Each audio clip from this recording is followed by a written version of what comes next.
Jérémie chapitre 1, verset 19. Ils te feront la guerre, mais ils ne te vaincront pas. La raison, c'est laquelle? Car je suis avec toi. Pour te délivrer, dit l'Éternel. Alors que nous sommes en train d'acclamer le Seigneur, tu es en train de méditer pendant 1 minute ce texte. Ils te feront la guerre, mais ils ne te vaincront pas. Acclame bien.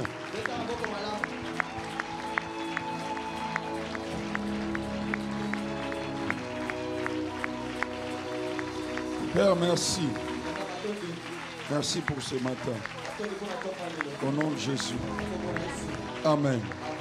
Nous reprenons nos places. J'étais en train de rire avec quelqu'un. Je disais, si tu veux dormir et ne pas faire des cauchemars, dors avec un verset biblique. Tu verras, moi je ne fais jamais de cauchemars. Tu mets un texte dans ton âme, dans ton cœur. Tu lis par exemple ce verset, tu pries en langue pendant 1 minute. Si tu ne pries pas en langue, tu peux acclamer Dieu. Quand tu dors, jamais. Exode chapitre 1, verset 8 à 19. Moi je vais juste lire les parties clés.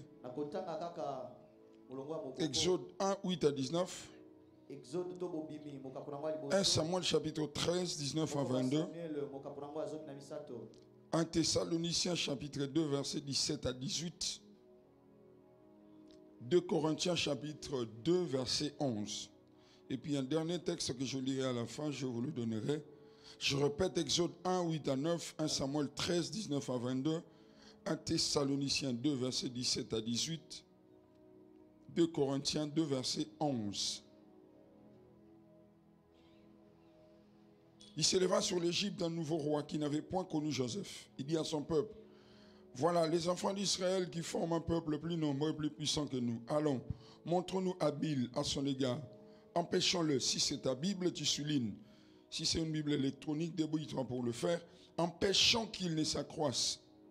C'est la partie à souligner. Empêchons qu'il ne s'accroisse. Je lis le verset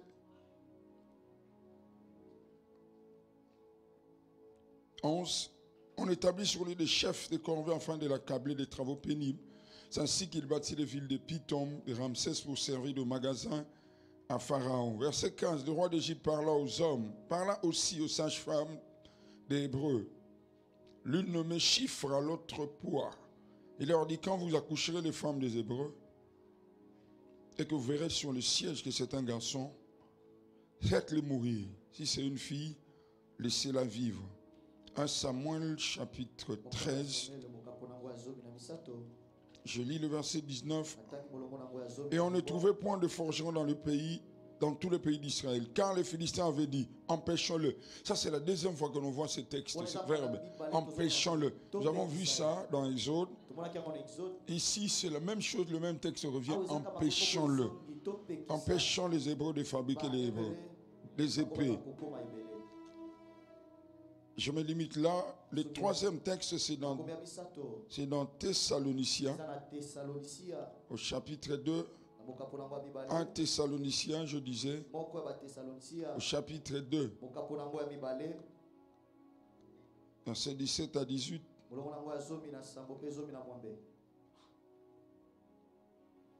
Pour nous, frères, après avoir été quelque temps séparés de nous, de corps mais non de cœur, nous avons eu de temps plus ardemment le désir de vous voir. Aussi voulions-nous aller vers vous, du moins moi, Paul, 1 ou 2 fois, mais Satan nous a empêchés. Ça, c'est la 3e fois, le même verbe revient. Satan nous en a empêchés. Dernier texte, 2 Corinthiens chapitre 11, chapitre 2, pardon. 2 Corinthiens chapitre 2. Verset 11, la Bible dit, afin de ne pas laisser à Satan l'avantage sur nous, car nous n'ignorons pas ses desseins. Que Dieu bénisse sa parole. À chaque fois que nous sommes ignorants des plans de l'ennemi, il prend de l'avantage sur nous. C'est ce que la Bible dit. Ce n'est pas moi qui écris ça, c'est ce que la Bible dit. Afin de ne pas laisser à Satan de l'avantage sur nous. Car nous n'ignorons pas ses desseins. Ça veut dire que le contraire est valable. Lorsque nous ignorons les plans, les desseins du diable, il prend de l'avance. Il prend de l'avantage. Est-ce que quelqu'un retient cette vérité? Si nous connaissons ses desseins, si nous savons ses plans, nous aurons de l'avantage. Lorsque nous ignorons ça, il prend de l'avantage. Ce n'est pas moi qui l'écris, pas n'importe quel apôtre. C'est Paul. Je prends le dernier texte, je venais de lire 1 Thessaloniciens. La Bible dit c'est l'apôtre Paul qui émet le vœu d'aller visiter une des églises qu'il a établies lui-même. Je suis en train de voir l'apôtre Paul appeler, prendre son téléphone. Ça c'est moi qui parle. Il dit je viendrai chez vous la semaine prochaine. Paf, la semaine prochaine Paul ne vient pas. 6h, 7h, 8h, 9h il n'arrive pas. Alors on se pose des questions. Pourquoi il vient pas? Mais pourquoi il n'est pas là? Finalement l'apôtre Paul nous rappelle le lendemain. Il dit excusez-moi, mais je viendrai 2 jours après. 2 jours après, il ne vient pas. Il dit, mais qu'est-ce qui se passe en fait? Finalement, l'apôtre Paul nous appelle le 3e jour. Il dit, vous savez quoi? Toutes les 2 fois que j'ai émis le vœu de venir vous voir, mais je n'ai pas pu. Ce n'est pas que je manquais l'argent. Ce n'est pas que j'avais des difficultés financières. C'est Paul qui dit. C'est Satan. C'est lui qui m'a empêché. Vous imaginez Paul affirmer ça. L'apôtre Paul, un juriste, pharisien, quelqu'un qui est opéré par le Saint-Esprit. Il dit Satan, je ne suis pas venu chez vous 2 fois, pas 1 fois, 2 fois. Toutes les 2 fois, Satan m'a empêché de venir. Là, je vois l'église. Ah bon? Satan. Il dit oui. Il ne nous donne pas de détails sur les méthodes que le diable a utilisées. Il ne nous le dit pas. Mais il affirme que c'est lui qui était derrière cet empêchement. Ce n'est pas, c'est le diable lui-même. Dans le premier texte, nous avons vu Exode chapitre 1. On parle de Pharaon. Pharaon devient jaloux des enfants d'Israël. Il voit comment les enfants d'Israël sont en train de prospérer. Ils deviennent forts. Et Pharaon dit, empêchons-le. Empêchons-le. C'est le même texte qui revient. Et le 3e texte, dans 1 Samuel, au chapitre 13, Israël se retrouve en temps de guerre. Malheureusement, en temps de guerre, il se retrouve. Il se fait qu'il n'y a pas des armes de guerre. Ni épée, ni lance, rien. Alors je vois le roi Saül avec son fils se poser la question, mais qu'est-ce qui fait qu'on se retrouve seulement à 2 avec une épée, avec 2 épées? Mais qu'est-ce qui s'est passé? C'est que Saül et son fils ignoraient. La Bible dit les Philistins se disaient, empêchons-le de fabriquer les armes. En temps de guerre, tout un royaume se retrouve avec 2 épées seulement. Les commandements mortels croiraient que c'est un hasard. Malheureusement, nous vivons exactement la même chose. On se retrouve devant une situation et le réflexe des chrétiens. On se retrouve devant des réalités. Ah, mais comment à la fin du mois rien? Non, mais on nous informe ici que les Philistins se sont convenus Pour fabriquer les armes, ça prend du temps. Cela veut dire plusieurs mois avant, peut-être des années, il s'était déjà dit, empêchons-le. Frères et sœurs, ces choses s'appellent des instructions cachées. Ça s'appelle des instructions cachées. Ça se passe sur le plan physique. Ça se passe aussi sur le plan spirituel. Nous venons de voir, pour le cas de Paul, c'est spirituel. Pour le cas de Moïse et les enfants d'Israël, au temps de Saül, c'est physique. Sur le plan physique, dans un environnement professionnel, de gauche à droite, dans nos relations avec des hommes, il y a ce genre de choses qui se passent.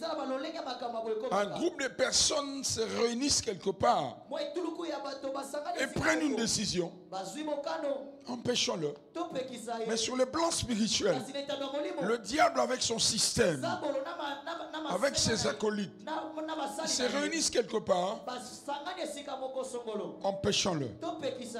J'ai pris quelques notes pour nous édifier avant de prier. Église, écoutez ceci. Une instruction, c'est une forme d'information communiquée qui est à la fois un ordre, un commandement. Mais écoutez cette vérité. Toute instruction dicte un comportement, un style de vie. Je nous donne un exemple très clair et très simple. Nous sommes à la période de Covid-19, de la Covid-19. Alors il y a des instructions qui ont été données, parmi lesquelles le couvre-feu. Le couvre-feu commence à 4 heures du matin. À 4 heures, à 23 heures, jusqu'à 4 heures, voilà. 23 heures à 4 heures. En fait, c'est un ordre. C'est un comportement. Partout où il y a des instructions, il y a des méthodes. Comment faire ça? Mais ces instructions nous imposent un style de vie. Nous entrons ici avec des masques. On ne se salue plus. On se donne de coups comme ça. Il y a ce que nous appelons les distanciations. À chaque fois qu'une instruction est donnée, ça vous dicte un comportement. Ça vous impose un style de vie. Alors le fait d'ignorer ça, vous subissez. Vous voyez quelqu'un quelque part vivre une vie qu'il n'aime pas. Sur le plan financier, imaginez l'apôtre Paul. Il aimerait bien se retrouver un mardi à Thessalonicie, mais il se retrouve chez lui à la maison, en train de tourner à la maison. Non, mais il y a une instruction qui a été donnée quelque part, qui lui impose des choses qu'il ne veut pas. Vous avez vu les Philistins et les enfants d'Israël. Israël se retrouve désarmé. Ils vont se battre, mais de manière non conventionnelle. Ils n'auront pas des épées. Ils n'auront pas de lances. Les Philistins ont conditionné cela. Écoutez ceci. Il y a 4 choses qui se passent lorsque les instructions sont données. Que ce soit sur le plan physique ou sur le plan spirituel. Il y a d'abord ce qu'on appelle l'ignorance de la loi, de l'instruction. J'ai l'habitude de dire que l'ignorance n'est pas synonyme à l'innocence. Le fait que tu ne sais pas ça ne veut pas dire que tu seras exempté. Non. Je n'ai pas entendu, on a parlé des masques. Et tu te promènes comme ça dehors sans masque. On va t'arrêter. Et si tu essayes de dire à la police que je ne suis pas au courant, ils diront papa, ce n'est pas notre problème. Une instruction, c'est un ordre. Physiquement et spirituellement pareil. Le fait de ne pas être au courant d'une instruction cachée, cela ne te met pas au large. Il y a des personnes qui ignorent que telle chose ont été dites. Pasteur, je me retrouve aux États-Unis en train de prêcher. Il y a une femme devant moi. Depuis le début de mon message, elle pleure. Elle ne fait que pleurer. À la fin du message, elle se lève.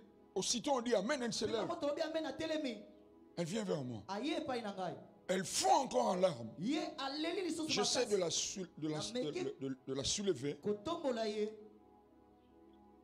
Et le pasteur vient vers moi. Je dis pasteur. Il dit oui, c'est ma fille. Il dit pasteur Flarin, je veux qu'on discute. Moi, je me dis peut-être que c'est le message qui l'a touché. On arrive au bureau du pasteur. Elle me dit, pasteur, j'aurai 49 ans. J'ai dit, oui, le problème. Un chiffre. Il dit, non, mais pasteur, ma grand-mère est morte à 49 ans. Ma mère est morte de 49. Lorsque ma grand-mère est morte, elle n'avait que ma mère comme enfant. Lorsque ma mère est morte, elle n'avait que moi comme enfant.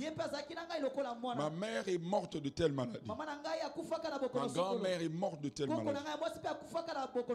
J'ai la même maladie. Ma grand-mère est morte veuve. Ma mère est morte veuve. Mais avant cela, elle dit moi aussi, j'ai perdu un homme. Mais avant leur mort, l'homme de ma grand-mère, de ma mère, ils étaient divorcés. C'est le même tableau qui revient. Donc j'ai 48 ans, pasteur. L'année prochaine, j'aurai 49 ans. Je vais mourir, pasteur. Gloire au Seigneur. Comme il me restait 3 jours, nous avons pris un temps de prière. Elle est en vie jusqu'à ce jour. Frères et sœurs, ignorer ces choses ne te met pas au large. Il y a des gens qui font exprès, qui refusent ça, alors que les évidences sont là. Ignorer ça ne te met pas au large. Je maudis ça. Je maudis ça. Vous êtes là avec moi? La deuxième chose, c'est le silence. Il y a des personnes qui sont au courant de ces instructions. Je reçois des gens au bureau. Paf, l'Esprit de Dieu me révèle. Je vois ça. Vrai ou faux? Oui, vrai. Papa, tu es avec moi à l'église depuis le temps, mais tu ne parles pas. Ça, c'est la deuxième catégorie de personnes. Elles sont au courant de ça. Elles ne parlent pas. Elles vivent comme ça. Une vie qui ne leur plaît pas. Mais elles vivent comme ça. calme et silencieuse. Troisième catégorie de personnes, des négligentes. Elles connaissent ça, mais elles vivent n'importe comment.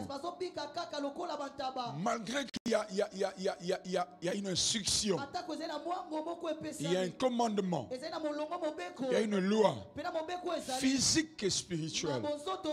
Là où tu travailles, tu as appris, frère, que les gens se sont complotés contre toi. Tu le sais, mais tu es négligent. Est-ce que ça a un sens, frère? Est-ce que ça a un sens?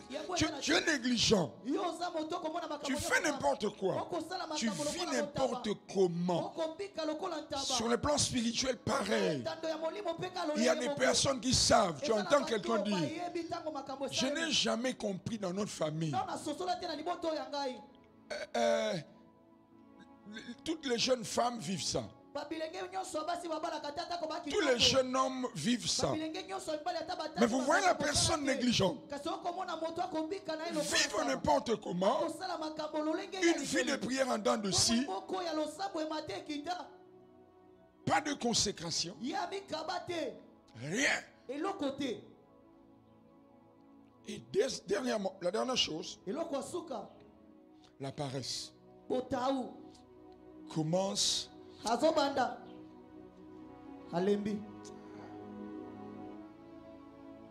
Je vais vous révolter. Donnez-moi d'abord un amen bien. Non, donnez-moi un amen bien. Donnez-moi un amen très bien. Rappelons-nous de l'histoire de Joseph. Lorsque Jésus est né, vous vous rappelez du roi Hérode? Il y a une instruction cachée. Il dit au roi mage: faites vos investigations, voyez où si réellement l'enfant est né. Mais en parallèle, il parle à son armée. Il tuait tous les jeunes garçons, tous les bébés. Tuez-le. Tuez-le. La raison principale pour laquelle Jésus était mis au large, c'est la révélation. C'est par le Saint-Esprit. Frère, sans le Saint-Esprit, zéro. Sans Dieu, zéro, nous allons continuer à subir. Je nous donne un deuxième témoignage. J'aurais voulu que ce fils vienne là. J'ai dit, c'est mon fils, c'est mon pasteur de Lubumbashi. Papa, il m'arrive d'avoir des joueurs dans mon entourage, Vita, Imana et autres, et quelquefois ils sont vendus à l'extérieur du pays. Alors, mes fils sont des soldats en prière. Nous sommes conscients que le milieu est pourri, le milieu de football. Alors de temps en temps, ils sont sollicités par féticheurs, marabouts et autres. Alors, l'un d'eux, vous le connaissez, vous connaissez son nom, réputé dans le pays. Il est connu partout. Je ne sais pas citer son nom. Il envoie ses émissaires. Il dit: dites à ce frère que le match de demain, c'est lui qui va marquer. Heureusement que j'avais déjà vu ça en vision. Nous avons prié pour ça. Et le match, c'était Vita contre Imana. Et c'est mon fils qui a marqué le but. Bon, nous le savions. Mais après le match, cet homme envoie ses émissaires, c'est mon fils. Ils viennent devant sa maison. Tu donneras l'argent. Tu donneras l'argent. Ce n'est pas une option. Tu es obligé de donner. Jamais je ne donnerai pas. Mon fils m'appelle au téléphone. Je dis: petit, ne te feront rien, reste là. Finalement, ils partent. Mais après investigation, on leur dit: c'est leur pasteur. On donne mon nom, je ne sais pas. On donne mon poste, nom, prénom, je ne suis pas au courant. Je ne sais pas ça. Alors mon fils est vendu, il va à l'extérieur. Dieu me fait grâce. Quelqu'un me donne un véhicule qui venait du Canada. 2 semaines après avoir reçu ce véhicule, j'habitais Lumété. Mais comme la parcelle était étroite, j'ai garé le véhicule sur la grande avenue. Par hasard, Ce gars avec ses acolytes se retrouve dans un garage juste à côté de mon véhicule. Et il apprécie, il dit, mais ce véhicule, waouh, c'est une belle voiture. Elle appartient à qui? Il dit, c'est un pasteur. Et le gars a dit, ah, bah, pasteur. Exactement ça. Alors, l'un d'eux dit, il dit, c'est le pasteur de tel jeu. Il dit quoi? Il dit quoi? Il dit à ses acolytes, ça c'est le garagiste qui me forme. Il dit, vous vous rappelez encore? Il dit, oui, ami, c'est son véhicule. Frères et sœurs, le garagiste m'a dit, 4 personnes se sont levées. L'un d'eux a ouvert un sac. Il a pris quelque chose genre de l'huile, mais de l'huile un peu coagulée. Et il applique sur mes pneus. C'est pas en vision. Regardez comment vous regardez. C'est pas en vision. Physiquement comme ça. Il applique de l'huile. Et finalement, il tourne mon véhicule. Moi, je ne suis pas au courant, je suis chez moi à la maison. Alors, ils partent. Papa Anthony. Moi, je viens. J'entre dans mon véhicule. Je démarre le véhicule. Bon, je me dis. Alors, j'appelle mon mécano. Mon mécano. Mon mécano n'était pas de ce garage. Il habitait Yolo, il vient. Il ouvre le capot, il essaie de voir. Il dit, papa, démarre encore. Je ne sais pas ce qui se passe finalement. Ça marche. J'entre dans le véhicule. Je roule. J'allais vers Upen. À mon retour, parler des membres. Je descendais la montagne. Je parle. Je dis, Seigneur, c'est quoi ça? Je garde le calme. J'essaie de redémarrer. Ça démarre normalement. Je continue. J'arrive devant la présence de Dieu. Je garde. Finalement, je prends la route. J'arrive sur le boulevard du 30 juin vers Orange. K.O. Ça ne marche plus. J'appelle le mécano. Finalement, on vient me remorquer. Papa, j'ai dépensé plus de 3 000 $. Ça ne marche pas. Alors je suis redevenu piéton. Alors ce petit-là, un jour, il me voit, il dit, pasteur, on m'a interdit de dire parce que tous ces mécanos,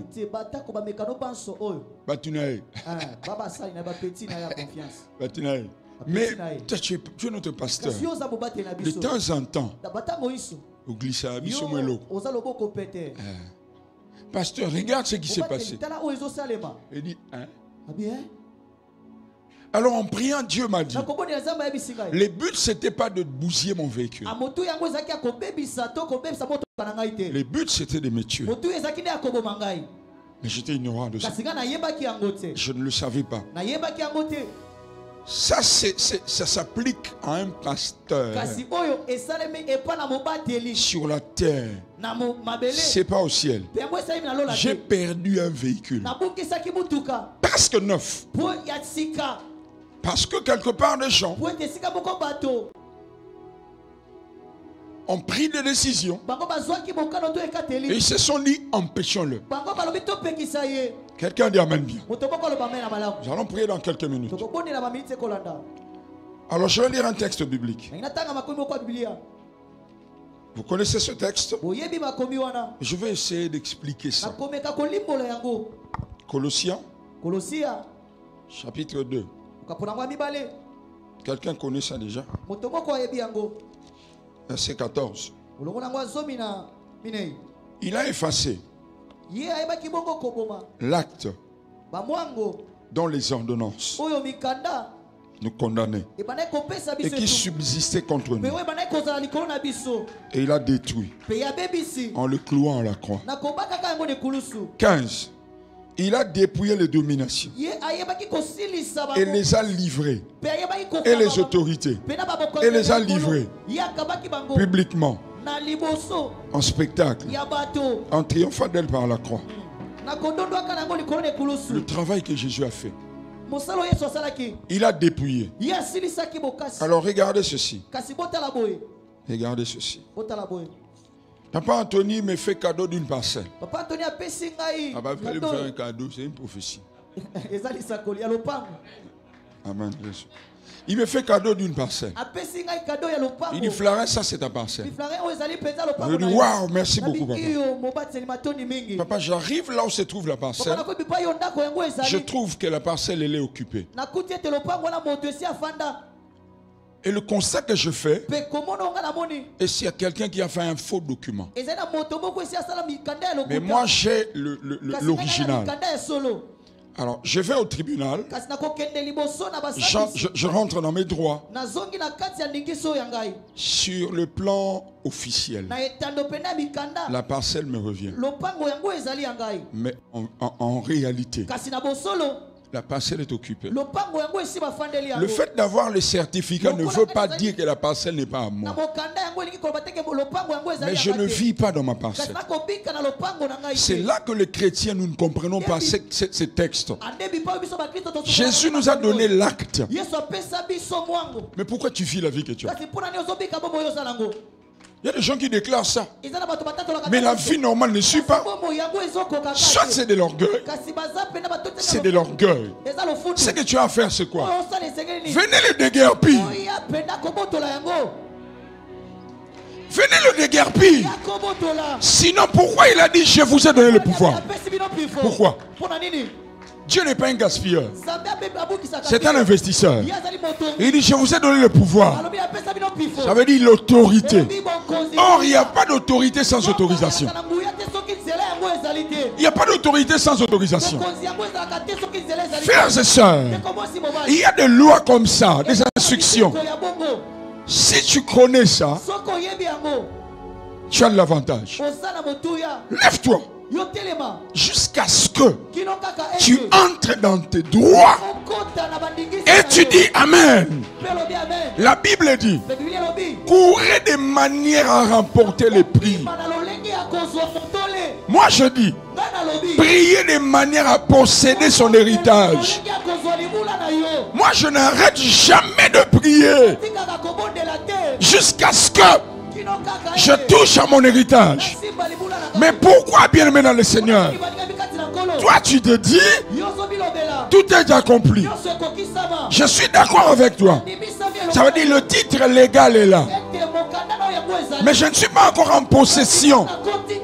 Tu n'as jamais entendu quelqu'un dire c'est moi qui suis directeur, mais je ne suis pas de tous les bénéfices du poste. Tu n'as jamais entendu ça.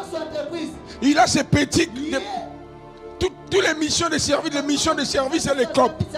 C'est lui avec ses petits. C'est un poste vide. C'est une fonction vide. Tu n'as jamais entendu ça. Les bénéfices ne suivent pas. Le diable est méchant. Le but de ces instructions, c'est de nous nuire. Que tu ne vives pas le plan de Dieu. Que tu ne vives pas ce que Dieu a prévu. Papa Anthony le disait tout à l'heure. Je me tiens ici ce matin par le Saint-Esprit au nom de Jésus. Je commande et j'annule toutes ces ordonnances, ces instructions au nom de Jésus. C'est parce qu'il n'y a pas de temps, je sens que je devais prophétiser. Toutes les instructions, les lois diaboliques, partout où les hommes se liguent contre toi. Papa, il y a des gens, Papa Anthony, qui ont comploté il y a 2 mois contre vous. Vous avez eu écho à ça. D'abord par la prière, vous-même, Et puis cela a été confirmé par un pasteur d'ici. Après, sur le plan physique, vous avez eu des échos.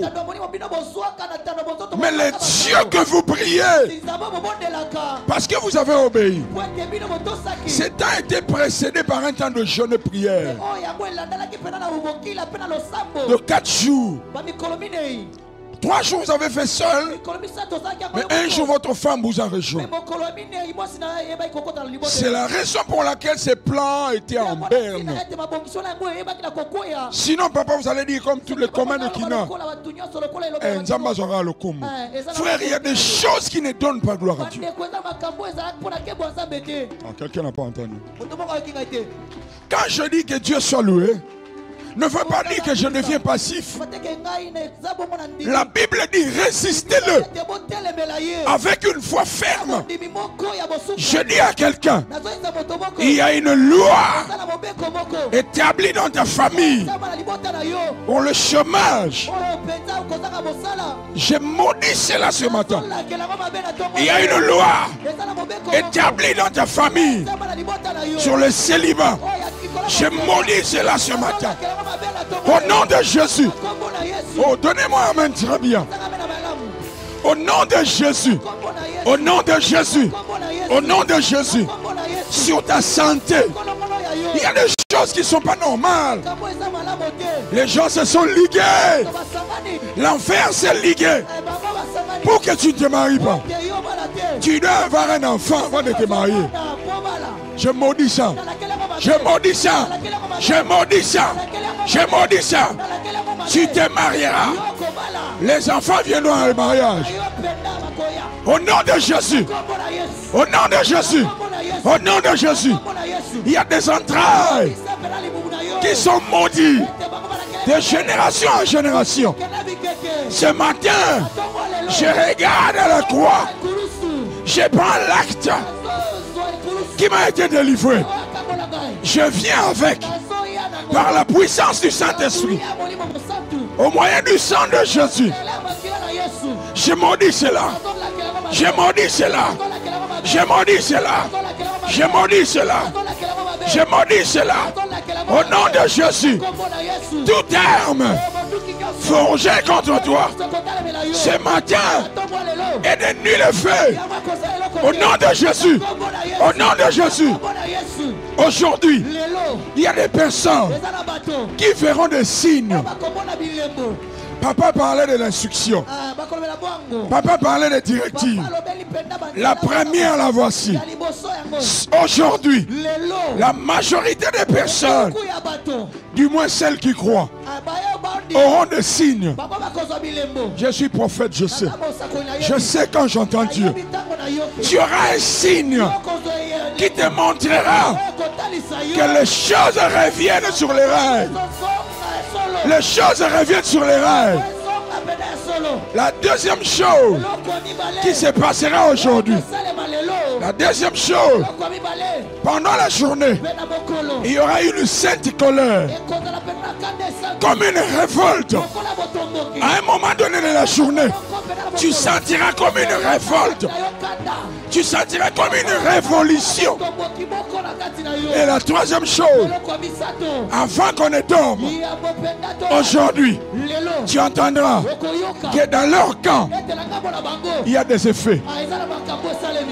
Dans ta famille, tu vas apprendre. Dans les milieux professionnels, dans ton entourage, tu vas entendre qu'il y a des dégâts. De l'autre côté, lève tes mains. Je vais prier. Père, au nom de Jésus, quand tu as envoyé tes disciples, à leur retour, ils ont dit même les démons nous sont soumis. Toi tu as dit, je voyais Satan tomber. Je voyais Satan tomber. Je lève ma main ce matin.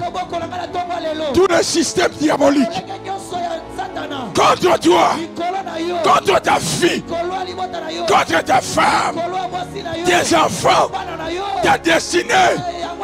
Au nom de Jésus, au nom de Jésus, je maudis cela. Je renverse ce système. Je renverse cela. Je renverse cela. J'amène toutes les pensées captives à l'obéissance du Christ. Une seule adresse pour nos ennemis sous nos pieds.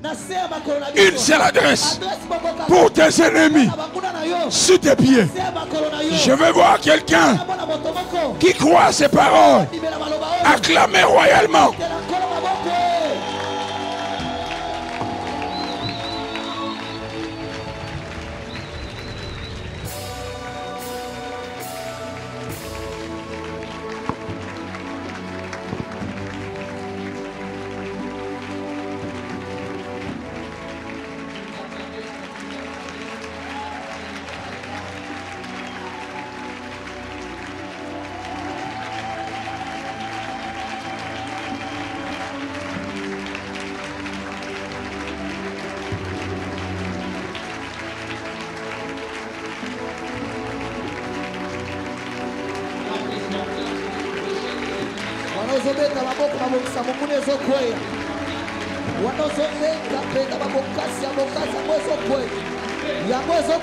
Tu acclames les murs qui s'élevaient contre toi. Ils sont en train de s'écrouler. Alors que tu acclames, les maladies qui ne viennent pas de Dieu sont en train de tomber. Alors que tu acclames, le diagnostic d'un médecin est en train de changer. Alors que tu acclames, les plans de l'ennemi de cette journée sont en train d'être transformés. Alors que tu acclames, la potence qu'on avait dressée contre toi, tes ennemis y seront dressés. Alors que tu acclames, ton nom est en train d'être changé. Alors que tu acclames, la victoire est de ton côté. Alors que tu acclames, quelque chose se passe. Il a effacé l'acte.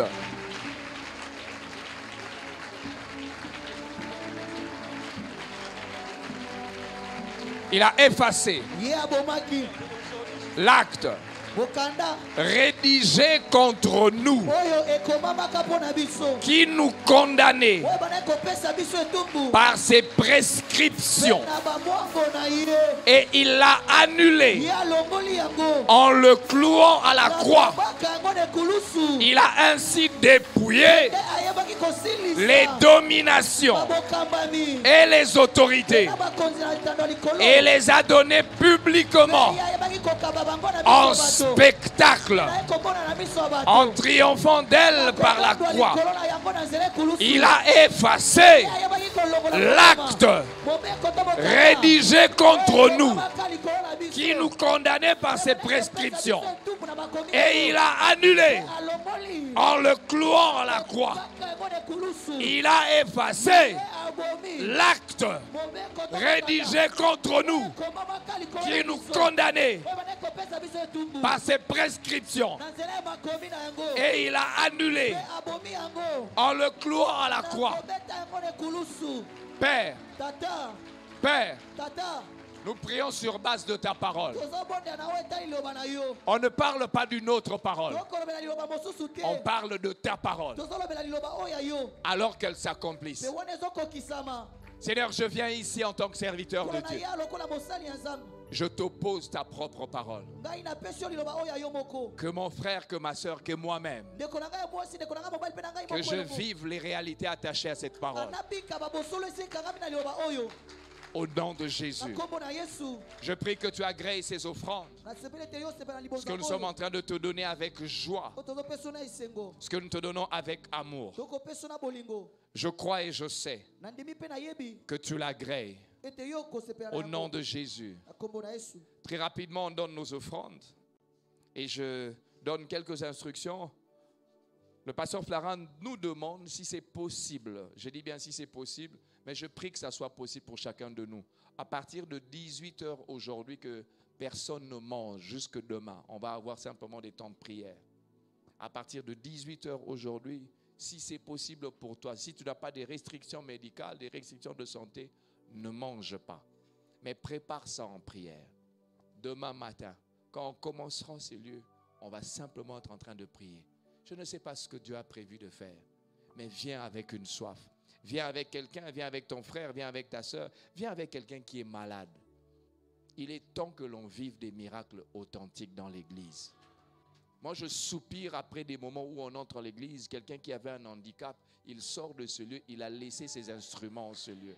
Et je crois que c'est possible. Je crois que c'est possible. Il faut qu'on vive ça. On est arrivé à un moment où il faut qu'il y ait une confrontation, qu'on voit le vrai Dieu. Amen. Donc, il y a quelqu'un qui prend l'engagement à partir de 18h. Viens avec la soif.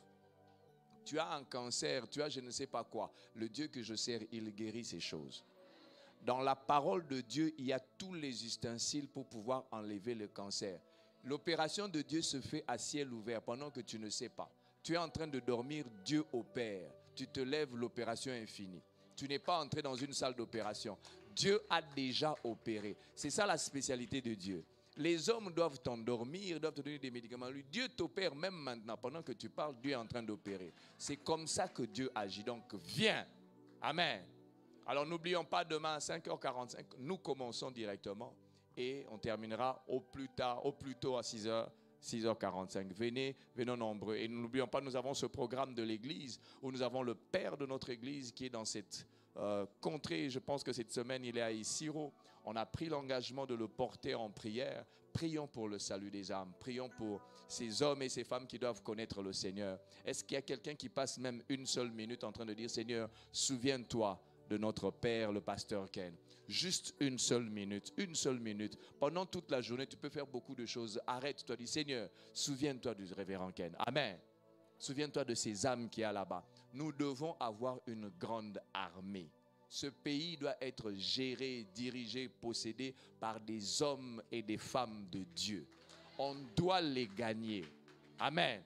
Donc aujourd'hui, pendant que tu sors, au-delà de tous tes problèmes, de tous tes fardeaux, prie pour cela. Amen. Et n'oublions pas, nous avons un merveilleux programme que nous allons avoir avec les couples mariés. On va certainement donner des annonces demain. On va se lever, on va prier. Seigneur, je prie sur base de ta parole, ce que dit Ésaïe 30, verset 21. Alors tu entendras derrière toi une voix qui te dit, voici le chemin. Et tu nous dis, marchez-y. Et après tu dis, nous irons à gauche ou à droite. Seigneur, je prie que ça soit distinct, clair, précis pour un homme et une femme en ce jour. Alors que mon frère et ma soeur est en train de sortir d'ici, il ne tâtonnera pas. Il ne sera pas dans l'erreur. Tu lui montreras clairement le chemin. Ton serviteur a parlé de ces 3 prières et je prie que ces 3 prières s'attachent à quelqu'un. Qu'il ait un signe et qu'il voit dans le camp de l'ennemi la débandade et que lui-même sache que le Dieu qui est en ce lieu, le Dieu de la Bible, est en train d'agir dans sa vie. Peuple de Dieu, allez, possédez votre héritage. Allez, entrez dans votre destinée. Allez, que ce qui est à vous, que personne ne le prenne. Allez, que ce qui est à vous, vous revienne sur tous les plans. Au nom de Jésus, Amen.